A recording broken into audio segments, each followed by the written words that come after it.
बातें करते हम खेतों की और उसके रखवाली की, बाग बगीचा फल फूलों और फसलों की हरियाली की। हम बीजों की बातें करते उत्तम जल संसाधन की, हम तकनीकी बातें करते फसलों के उत्पादन की। हर किसान का सपना सच हो जीवन सुखद बनाने को, गाँव-गाँव के हर आंगन का प्यारा सा ये दर्शन। कृषि दर्शन, कृषि दर्शन, कृषि दर्शन, कृषि दर्शन, कृषि दर्शन, कृषि दर्शन, कृषि दर्शन, कृषि दर्शन। नमस्कार, जोहार। कृषि दर्शन कार्यक्रम में आप सभी किसान भाई बहनों का स्वागत है। मैं हूं आपके साथ प्रीति। खेती बाड़ी से जुड़ी हुई तरह तरह की नई नई जानकारियों से आइए रूबरू होते हैं। इसके लिए चलिए सबसे पहले देखते हैं कृषि समाचार। नमस्कार, कृषि समाचार में आपका स्वागत है। मैं हूं अंशु शिखा लकड़ा। आइए देखते हैं आज कृषि समाचार में क्या है खास। गुमला के किसानों को दिया जाएगा पंप सेट, पाइप और कृषि उपकरण बैंक। 15 दिसंबर से शुरू होगी धान की खरीदारी। बैगन के लिए स्वर्ण श्यामली और मिर्च के लिए लगाएं उन्नत प्रभेद पूसा ज्वाला। अब समाचार विस्तार से।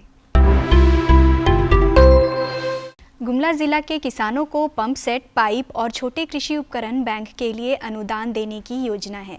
इसमें 1.5 से 3 हॉर्स पावर का पंप सेट की योजना लागत 20,000 रुपये, 3.5 से 5 हॉर्स पावर का पंप सेट की योजना लागत 20,000 रुपये और 1 हॉर्स पावर का सोलर पंप सेट की योजना लागत 90,000 रुपये है। पंप सेट के साथ 200 फीट पाइप भी दी जाएगी।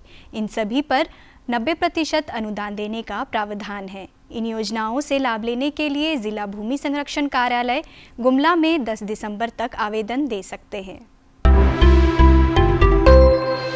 राज्य सरकार ने सूचना जारी की है कि 15 दिसंबर से राज्य के किसानों से धान की खरीदारी शुरू की जाएगी। इस वर्ष 8 लाख टन धान खरीद का लक्ष्य तय किया गया है।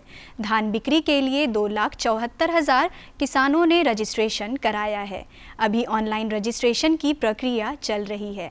किसान बाजार ऐप और उपार्जन पोर्टल पर अपनी भूमि संबंधित और अन्य सभी जानकारी देकर रजिस्ट्रेशन करा सकते हैं। प्याज में 2 तरह के रोग लगने की संभावना अधिक होती है। एक है बैंगनी धब्बा रोग और दूसरा है अंगमारी रोग। इन दोनों रोगों का सीधा असर पत्तियों पर पड़ता है। इससे बचाव के लिए क्रिटन दवा से घोल बनाकर फसल पर छिड़काव करें। प्याज के पौधों में सिर्फ पत्तियां और जड़कंद ही होते हैं। इसमें लगने वाले रोग बैंगनी रंग का धब्बा और अंगमारी में नारंगी रंग का धब्बा पत्तियों पर पाया जाता है। यानी इन दोनों रोगों का शिकार मुख्य रूप से पत्तियां होती हैं।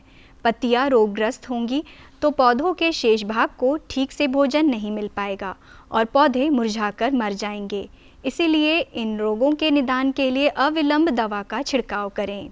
पौधे उखाड़ते हैं उसको नर्सरी से, तो उसको कम से कम आप क्लोरोपाइरीफॉस 5 ml लीटर की मात्रा को 1 लीटर पानी में मिला के घोल बना लें और उसमें कम से कम 2 से 3 घंटे उसके जड़ को डुबा कर लगाएं।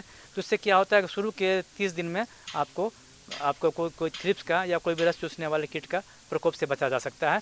अगर कीट की तीव्रता फिर फसल के खड़ी फसल में आपको दिखती है, किसान भाई नीम से निर्मित दवा जो होती है एजेट्रेक्टिन, उसका आप छिड़काव कर सकते हैं। 1000 ppm की अगर दवा है तो उसको 1.5 ml प्रति लीटर पानी में मिला करके छिड़काव करें। इससे थ्रिप्स से बचाव हो जाएगा। किसान भाइयों, बैगन की खेती के लिए जनवरी तक और मिर्च की बसंतकालीन खेती के लिए जनवरी से फरवरी तक फसल लगा सकते हैं। अच्छी उपज के लिए उन्नत प्रभेदों के बारे में आइए जानते हैं कृषि विशेषज्ञ से। बैगन की बुआई में 700 ग्राम बीज और मिर्च की बुआई में 1 किलोग्राम बीज लगाएं। इन दोनों फसलों की बुआई में कतारों के बीच 50 सेंटीमीटर और पौधों के बीच भी 50 सेंटीमीटर की ही दूरी रखें। बेहतर उत्पादन और उन्नत प्रभेदों के चयन में स्थानीय मौसम और मिट्टी के प्रति अनुकूलता का ख्याल जरूर रखें। किसान भाइयों, बैगन की अगर हम बात करते हैं तो स्वर्ण श्यामली, स्वर्ण प्रतिभा, स्वर्ण शक्ति, स्वर्ण अजय या Pusa purple long, Pusa cluster long, इन प्रजातियों किसान भाई चयन कर सकते हैं। अगर हम वही मिर्च की खेती की बात करते हैं तो पूसा ज्वाला, पूसा सदाबहार, इसके अलावा स्वर्ण प्रफुल्लिया प्रजातियों किसान भाई चयन करके अच्छी उपज प्राप्त कर सकते हैं। किसान भाई, आप यदि किसी फसल की बुआई कतारों में करना चाहते हैं तो इस काम के लिए कृषि उपकरण बिरसा बीज सह खाद ड्रिल का इस्तेमाल कर सकते हैं। ये उपकरण कतारों में बीज और खाद डालने का काम करता है। इस उपकरण की कार्यक्षमता 50 डिसमिल प्रतिदिन है। आज हम जानेंगे जैविक विधि से गोभी वर्गीय फसलों में हीरा पृष्ठक कीटों की रोकथाम कैसे करें। गोभी वर्गीय फसलों में अन्य शत्रु कीटों सहित हीरा पृष्ठक कीट के नियंत्रण के लिए ट्राइकोडर्मा का उपयोग करें। इसके लिए 50 से 75 हज़ार अंडा परजीवी ट्राइकोडर्मा प्रति हेक्टेयर की दर से खेत में डालें। एक सप्ताह के अंतराल पर 3 से 4 बार ये उपचार ज़रूर करें। और अब एक नज़र राज्य के 5 प्रमुख शहरों के मौसम के मिजाज पर। आज राज्य के 5 प्रमुख नगरों के अधिकतम और न्यूनतम तापमान कुछ इस प्रकार दर्ज किए गए। रांची का अधिकतम तापमान 28 डिग्री सेल्सियस रहा। कृषि समाचार में आज इतना ही। अगले दिन अगले अंक में फिर मुलाकात होगी कुछ ताज़ा तरीन खबरों के साथ। तब तक के लिए दीजिए इजाज़त। नमस्कार, जोहार। किसान भाइयों, आप देख रहे थे कृषि समाचार, जहां पे आपने खेती बाड़ी से जुड़ी हुई तरह तरह नई जानकारियों का लाभ लिया, मौसम के मिजाज के बारे में जाना और मंडी का कैसा रहेगा भाव वो भी जाना। अब वक्त तो चला छोटे से विराम का। अब कहीं मत जाइएगा, हम यूं गए और यूं आए। भारत सरकार का हर प्रयास किसानों को दे रहा है एक नई आस। देश के किसानों की खुशहाली और उन्हें आत्मनिर्भर बनाने के लिए भारत सरकार समर्पित है। प्रधानमंत्री श्री नरेंद्र मोदी जी के नेतृत्व में कृषि क्षेत्र में किए गए निरंतर प्रयासों के फलस्वरूप देश खाद्यान्न व बागवानी के क्षेत्र में आत्मनिर्भर हो चुका है और देश में दलहन का उत्पादन भी बढ़ा है। इसी तरह भारत सरकार ने खाद्य तेलों के उत्पादन को बढ़ाने के भी अनेक प्रयास किए हैं। इसी क्रम को आगे बढ़ाते हुए माननीय प्रधानमंत्री श्री नरेंद्र मोदी जी के नेतृत्व में भारत सरकार ने दूरदर्शी निर्णय लेते हुए राष्ट्रीय खाद्य तेल मिशन ऑयल पाम की शुरुआत की है। इस मिशन से देश भर के किसानों को बहुत लाभ मिलेगा। कृषि के पूंजी निवेश में वृद्धि होगी, खाद्य तेल आयात पर देश की निर्भरता कम होगी और रोजगार के नए अवसर पैदा होंगे। खाने के तेल में आत्मनिर्भरता के लिए अब राष्ट्रीय खाद्य तेल मिशन ऑयल पाम का संकल्प लिया गया है। इससे किसानों को तो सीधा लाभ होगा ही, गरीब और मध्यम वर्ग के परिवारों को सस्ता और अच्छी क्वालिटी का तेल भी मिलेगा। यही नहीं, ये मिशन बड़े स्तर पर रोजगार का निर्माण करेगा। इस मिशन के अंतर्गत ऑयल पाम का रकबा और पैदावार बढ़ाने पर जोर देने के लिए सरकार ने 11,000 करोड़ रुपए से अधिक की सहायता राशि निर्धारित की है। मिशन के तहत सरकार ने ऑयल पाम की खेती के लिए रोपण आदि की सहायता में बढ़ोतरी करते हुए पहले मिलने वाले 12,000 रुपए प्रति हेक्टेयर को बढ़ाकर 29,000 रुपए प्रति हेक्टेयर तक कर दिया है। ऑयल पाम के पुराने बागों के पुनरुद्धार के लिए 250 रुपए प्रति पौधा के हिसाब से विशेष सहायता दी जा रही है। पौधारोपण सामग्री की कमी दूर करने और बीजों की पैदावार करने वाले बागों को भी सहायता दी जाएगी। इसके तहत 15 हेक्टेयर ऑयल पाम उद्यान के लिए 80 लाख रुपए तक की सहायता राशि दी जाएगी। इसके अलावा नर्सरी विकास के लिए 40 लाख रुपए तक तय किए गए हैं। पूर्वोत्तर और अंडमान राज्यों के लिए विशेष सहायता का भी प्रावधान है। ऑयल पाम के किसान ताजे फलों के गुच्छे यानी FFB का उत्पादन करते हैं, जिनकी वर्तमान में कीमतें अंतर्राष्ट्रीय मूल्यों में उतार चढ़ाव के आधार पर तय होती हैं। पहली बार केंद्र सरकार ताजे फलों के गुच्छे की कीमत के लिए किसानों को आश्वासन दे रही है।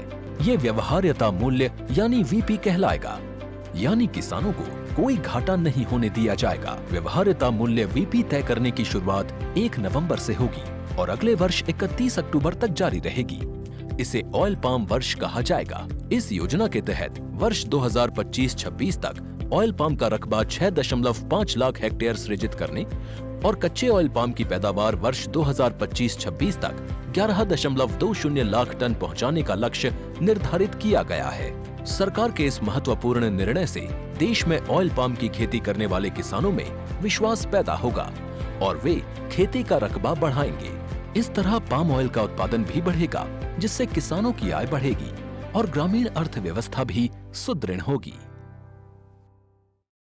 आर्थिक दृष्टिकोण से टमाटर की संरक्षित खेती आप कैसे करेंगे, किन किन बातों का खास तौर पे ध्यान रखेंगे, तो चलिए लेते हैं संपूर्ण जानकारी फीचर के माध्यम से।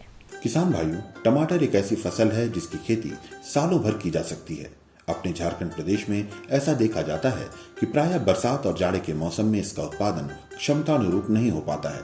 अतः यदि किसान भाई संरक्षित खेती की तकनीकें अपनाकर टमाटर की खेती करें तो वे इनसे सालों भर टमाटर का अच्छा उत्पादन ले सकते हैं और अपनी आमदनी सुदृढ़ कर सकते हैं। आप जानते हो कि इधर का बरसाती मौसम और जाड़ का मौसम में जो टमाटो का प्रोडक्शन है बहुत कम होता है, तो उसको हम लोग ऑफ सीज़न जो टमाटो का जो प्रोडक्शन करेंगे तो किसान भाई को बहुत लाभ मिलेगा। और इसको हम लोग संरक्षित खेती में करेंगे, क्योंकि आप राउंड द ईयर कभी भी आप इसको संरक्षित खेती में कोई भी अगर पानी भी हो या टेम्परेचर डाउन हो या जो ओला गिरता है उससे भी हम लोग को बचत होता है। तो राउंड द ईयर आप कोई भी टाइम में आप टमाटर का खेती इसमें संरक्षित खेती में आराम से कर सकते हैं। तो किसान भाई को थोड़ा रिस्क लेने का ज़रूरत नहीं है। और ये जो इनिशियल इन्वेस्टमेंट जो होता है वो थोड़ा ज़्यादा लगता है, मगर इसमें जो गवर्नमेंट ऑफ इंडिया और गवर्नमेंट ऑफ झारखंड जो सब्सिडी देता है इसका फ़ायदा लेके आप संरक्षित खेती में जा सकते हैं। संरक्षित खेती से अभिप्राय सुरक्षित तकनीकों को अपनाते हुए खेती करने से है। इसके मुख्य रूप से दो तरीके हैं, एक तो पूर्णतः नियंत्रित अवस्था में तथा दूसरा आंशिक नियंत्रित अवस्था में की गई खेती। इन दोनों में जो सबसे सरल, आसान और कम तकनीक आधारित है वो है आंशिक नियंत्रित अवस्था में की गई खेती। ऐसी खेती में साटू पॉली हाउस की संरचना का निर्माण किया जाता है। 1 एकड़ भूमि पर इसके निर्माण की कीमत लगभग 25 से 30 लाख रुपए तक आती है। क्योंकि इसमें अधिक पूंजी का निवेश होता है, अतः सरकार द्वारा इसके लिए अनुदान भी दिया जाता है। इसके 560 स्क्वायर मीटर की संरचना में लगभग 1500 टमाटरों की संख्या उगाई जा सकती है। किसान भाइयों, इसके अलावा शेडनेट तथा मेस लगाकर भी इसकी खेती की जा सकती है। जो किसान भाई जो आराम से अपना ज़्यादा टेक्निक नहीं रहेगा और आराम से जो ऑपरेट कर पाएगा वो पार्शियली कंट्रोल कंडीशन है। इसमें हम लोग सॉ टूथ स्ट्रक्चर का जो पॉली हाउस होता है वो हम लोग बनाते हैं। इसका लगभग 25 से 30 लाख होता है। इसका जो 1 एकड़ के लिए अगर जा रहे हैं तो इसमें आपको सब्सिडी भी मिलता है इनिशियल इन्वेस्टमेंट के लिए। तो और इसको हम लोग लगभग हम लोग बनाए हैं, इधर हमारा जो केंद्र में बनाए हैं 560 स्क्वायर मीटर का हम लोग एक पॉली हाउस बनाए हैं। इसका नाप होता है 20 × 20 × 28 मीटर का है। तो इसमें हम लोग लगभग 1500 जो टमाटर पौधा है हम लोग इसमें ग्रो कर सकते हैं। और हम लोग लगभग 16 मीटर लेंथ का जो है रो बनाए हैं। इसमें आप लगभग 80 प्लांट हम लोग एक बेड में एकोमोडेट कर सकते हैं। माने पेड रो में जाना पड़ेगा। इसमें संरक्षित खेती में आपको ड्रिप लगाना पड़ेगा, मल्च का ज़रूरत नहीं है क्योंकि ऑलरेडी प्लास्टिक तो ऊपर है। जो हम लोग पॉली हाउस के लिए प्लास्टिक जो यूज़ कर रहे हैं उसका बहुत स्ट्रॉन्ग रहता है। वो जो प्लास्टिक जो है वो स्पेशल आता है इसके लिए। ये लगभग 200 माइक्रोन का थिकनेस होता है और ये यूवी रे का रेसिस्टेंट है और वायरस रेसिस्टेंट है और ये डस्ट भी रेसिस्टेंट है। तो ये लेने से आपको है ना 4-5 साल तक आप इसको चला सकते हैं, नहीं तो ये बदलना पड़ता है। तो इसीलिए आप जब इनिशियल आप कवरिंग मटेरियल लेते हो तो ये जो मैं 5 लेयर्ड वाला जो यूवी रेसिस्टेंट वाला जो 200 माइक्रोन का प्लास्टिक शीट बता रहे हैं, इसको इस्तेमाल करने से आपका जो पॉली हाउस है 5 साल तक चलेगा। और इसमें हम लोग शेड नेट भी यूज़ करते हैं ताकि हम लोग का जो सूर्य रश्मि जो है हमारा फ्रूट के ऊपर अगर गिरेगा तो वो स्कॉर्चिंग हो जाता है। तो इसको बचाने के लिए लगभग 30 से 35% शेड नेट का इस्तेमाल करना पड़ता है। और जो हवादार बनाने के लिए, क्योंकि अंदर का हवा बहुत गर्मी हो जाता है, कभी कभी ह्यूमिडिटी भी ज़्यादा हो जाता है, तो उसके लिए हम लोग मेश लगाना पड़ता है चारों साइड। 1 मीटर का ऊंचाई में हम लोग 2.5 मीटर तक हम लोग मेश लगाते हैं। जब आपको हवादार चाहिए, हमारा जो पॉलीथीन है पुलेबल हो जाता है, तो हम लोग एक हैंडल लगाते हैं और पॉलीथीन को ऊपर खींचते हैं तो हमारा मैश रहता है। मैश से क्या होता है, हमारा इंसेक्ट कोई भी पेस्ट या कीड़ा जो भी है अंदर नहीं आता है, हमारा प्रोटेक्शन देता है। और जो हवा भी अच्छा से फ्लो होता है और जो गर्मी हवा है ऊपर भी मैश रहता है। जो 60 टूथ स्ट्रक्चर मैंने बोला है वो ऊपर भी मैश रहता है, ऊपर से निकल जाता है। तो उससे हम लोग जो एयर फ्लो है कंट्रोल कर सकते हैं, टेम्परेचर भी कंट्रोल कर सकते हैं शेड नेट को लेके। और जो अभी देखेंगे तो जाड़ का मौसम में लगभग 2 से 3 डिग्री सेंटीग्रेड टेम्परेचर अंदर का ज़्यादा रहता है और समर माह में देखेंगे तो 1 से 2 डिग्री टेम्परेचर कम रहता है। तो ये तीनों चीज़ आप कंट्रोल कर सकते हैं। और कार्बन डाइऑक्साइड का जो मात्रा है इसके पॉलीहाउस के अंदर बहुत ज़्यादा रहता है, तो इससे क्या होता है, प्लांट का ग्रोथ भी ज़्यादा होता है, हमारा क्वालिटी भी ज़्यादा होता है। अपने प्रदेश झारखंड में दोनों ही अवस्था में की गई खेती में सरकार अनुदान उपलब्ध कराती है। इस राशि का प्रतिशत कितना होगा, ये केंद्र सरकार तथा राज्य सरकार के द्वारा निर्धारित किया जाता है। आपको गवर्नमेंट के साइड से सब्सिडी मिलता है, जैसे आपको ड्रिप में सब्सिडी मिलता है, 80 से 90% तक सब्सिडी मिलता है। और पॉली हाउस में भी आपको लगभग 70%, मुझे जानकारी ज़्यादा नहीं है, तो इसमें भी आपको सब्सिडी मिलता है। डिफरेंट कैटेगरी में है ये। आप NHM में ले रहे हैं तो एक अलग परसेंटेज है, गवर्नमेंट ऑफ झारखंड से ले रहे हैं तो अलग परसेंटेज है। तो किसान भाई जो भी इनिशियल इन्वेस्टमेंट कर रहे हैं उसके लिए तो सब्सिडी मिलेगा। बाकी जो मेंटेनेंस के लिए है आपको लगभग 20 to 30% वो जो इनिशियल कॉस्ट होता है उतना तो मेंटेनेंस रखना पड़ेगा, करना पड़ेगा, तभी आपका जो सिस्टम है अच्छा से चलेगा और आपका जो कोई रुकावट नहीं आएगा बीच में। अगर मेंटेनेंस नहीं कर रहे हैं, जो भी इनिशियल इन्वेस्टमेंट अगर हम डाल रहे हैं उसमें फिर लॉस हो जाएगा, आप कंटिन्यू नहीं कर पाएंगे। तो इसीलिए इसमें मेंटेनेंस का बहुत अच्छा संभालना पड़ेगा। इसमें टमाटर की संरक्षित खेती के लिए कुछ बातों पर विशेष ध्यान देना चाहिए, जैसे भूमि का चयन ऐसा होना चाहिए जिसमें सूर्य की रोशनी की समस्या न हो, पानी तथा मिट्टी का pH मान संतुलित हो तथा बिजली व्यवस्था सही हो आदि। संरक्षित खेती में आपका जो है प्लॉट का लोकेशन वेरी इंपॉर्टेंट है, सूर्य रश्मि अच्छा से आना है और आपका जो पानी का, मिट्टी का भी लगभग न्यूट्रल pH में रहना है और करंट का सप्लाई भी अच्छा होना है और ट्रांसपोर्ट भी अच्छा होना है इसके लिए। और जो पौधा आप लगा रहे हैं तो आप इनिशियल जो स्टेरिलाइजेशन है, फ्यूमिगेशन जो बोलते हैं सॉइल का, उसका करना बहुत ज़रूरी है। और जो डिफरेंट ऑपरेशंस है, जैसे इनडिटर्मिनेट वैरायटी अगर ले रहे हैं तो प्रूनिंग, स्टेकिंग, ट्रेनिंग, सक्करिंग, ये सब आपको करना चाहिए टाइमली। और जो खाद जो दे रहे हैं एक ही साथ नहीं देना है, क्योंकि ये 8 से 10 महीना रहता है, तो आपको जो भी खाद का रेशियो ले रहे हैं 200, 120 और 240 का, उसको 10 पार्ट में आपको इक्वली डिस्ट्रीब्यूट करके पूरा हर महीना आपको देना पड़ेगा। ये सब आपको सावधान रखना है। और हर अल्टरनेट डे में आपका इसमें हार्वेस्टिंग शुरू हो जाता है। जैसे आपका क्वालिटी आपको पता चल जाता है, आपको तुरंत हार्वेस्ट करना है। हार्वेस्टिंग में भी आपको ध्यान रखना है, क्योंकि हम लोग इतना खर्चा कर रहे हैं, हम लोग अगर साइंटिफिक वे में टाइमली अगर सब कुछ कर रहे हैं, हमारा जो है लाभ भी अच्छा मिलेगा। जैसे ये 1 रुपये अगर आप खर्चा कर रहे हैं तो इसमें लगभग 3 से 4 रुपये तक आपको रिटर्न्स जो है मिलेगा। किसान भाइयों, इस तरह से वैज्ञानिकों के मार्गदर्शन पर चलकर आप टमाटर की संरक्षित खेती का लाभ उठा सकते हैं और अपनी आर्थिक स्थिति मजबूत कर सकते हैं।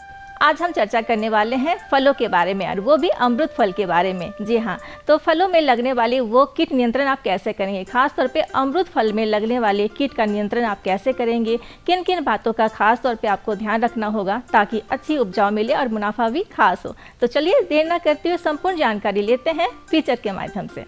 झारखंड एक ऐसा प्रदेश है जहाँ अमरूद के पेड़ प्राय हर किसान के घरों में मिल जाएंगे। यहाँ कई किसान ऐसे भी हैं जिसकी बागवानी से भी जुड़े रहते हैं। इनके अमरूद के पौधे कभी कभी कीटों के प्रकोप से या तो मर जाते हैं, या तो उनके फलों की बढ़वार रुक जाती है, या फिर उनके फल पेड़ों से असमय गिर जाते हैं। किसान भाइयों, जैसे आप बहुत सारा भी अमरूद का जो प्रोत्साहन है झारखंड सरकार ने भी बहुत कर रहे हैं, और आपने बहुत सारे बगीचे अमरूद के लगाए भी हैं और किसान बहुत सारे पहले से लगाए हुए भी हैं। लेकिन सबसे बड़ी समस्या होती है कि हम देखते हैं कि कई बार आपका पौधा लगाने के बाद में मर जाता है। अगर पौधा किसी का मरा भी नहीं है तो जो भी फल लग रहे हैं और फल काफ़ी रूप से गिर जाते हैं या फिर पौधों की बढ़वार नहीं हो रही है, इन पे पीछे कई कारण होते हैं, लेकिन इन कारणों में से एक महत्वपूर्ण कारण है कीटों का प्रकोप होना। अपने प्रदेश में अमरूद 2-3 तरह के कीटों से प्रभावित होते हैं, अतः इनका समय पर प्रबंधन कर लेना आवश्यक होता है। अमरूद के मरने की समस्या के कुछ कारण हैं। यदि पौधा 1 से 2 वर्षों में मरता है तो पौधों में निमेटोड नामक एक सूतकृमि का प्रकोप होता है। कुछ पौधों में फ्यूजेरियम विल्ट नामक बीमारी भी देखी जाती है, जिससे उनकी मृत्यु हो जाती है। कभी कभी अमरूद के पौधों में काले रंग के पाउडर दिखाई देते हैं, जो एक प्रकार के कीड़े होते हैं। इन्हें लाही बोलते हैं। फिर इनमें फ्रूट फ्लाई तथा सफेद मक्खी का भी प्रकोप देखा जा सकता है। अगर हम देखते हैं, किसान अगर ध्यान से देखेंगे तो 2-3 कीट जो झारखंड के परिप्रेक्ष्य में महत्वपूर्ण है, जिनका प्रबंधन हमें अमरूद के जो बाग लगाते हैं वहीं से हमें शुरुआत करनी चाहिए और बाद में हमें समय समय पर ध्यान रखना चाहिए। सबसे पहले जो मरने वाली समस्या, अगर जैसे हम अमरूद का बगीचा लगाते हैं, कुछ अमरूद आपका 1 साल या 2 साल के बाद में वो मरना शुरू कर देता है। कई बार जो पौधा अगर आपका 10 से 15 साल बाद में मरता है, कई बार 2 साल में, तो ये जो मरने वाली समस्या है एक महत्वपूर्ण समस्या है। इसके पीछे 2 कारण होते हैं किसान भाई। पहला ध्यान दें, अगर पौधा 1-2 साल बाद में ही मर रहा है तो पौधों की जड़ों में निमेटोड नामक के एक सूत्रकृमि, जिसको हम हिंदी में बोलते हैं, इसका प्रकोप होता है। इसके प्रकोप से पौधा धीरे धीरे कमज़ोर होता है और उसमें और दूसरी बीमारियों का प्रकोप होने की वजह से आपका पौधा 2 साल की बाद में ही मरना शुरू हो जाता है। और यदि पौधा आपका 13-14 साल के बाद में देखते हैं कि पौधा बिल्कुल हरा था और 1-2 दिन में ही उसकी पत्तियां मुरझाती हैं और पौधा सडन डेथ कर जाता है, तो ये आपका फ्यूजेरियम विल्ट नामक बीमारी है जिससे आपका पौधा मरता है। और इसके बाद में हम देखते हैं कई बार पौधों के जो आप अमरूद का पौधा लगाए हुए हैं, पौधों पे काला काला रंग का पाउडर दूर से अगर देखते हैं तो दिखाई देता है। अगर उसको बाद में पास में जाकर के अच्छे रूप से देखते हैं, ढंग से देखेंगे, तो उस पर छोटा छोटा कीट होता है जिसको लाही बोलते हैं, इसका प्रकोप दिखाई देगा। ये सब प्रकोप जो आपको, इसका प्रकोप होने से पौधों की बढ़वार रुकती है, पौधा मरता नहीं है।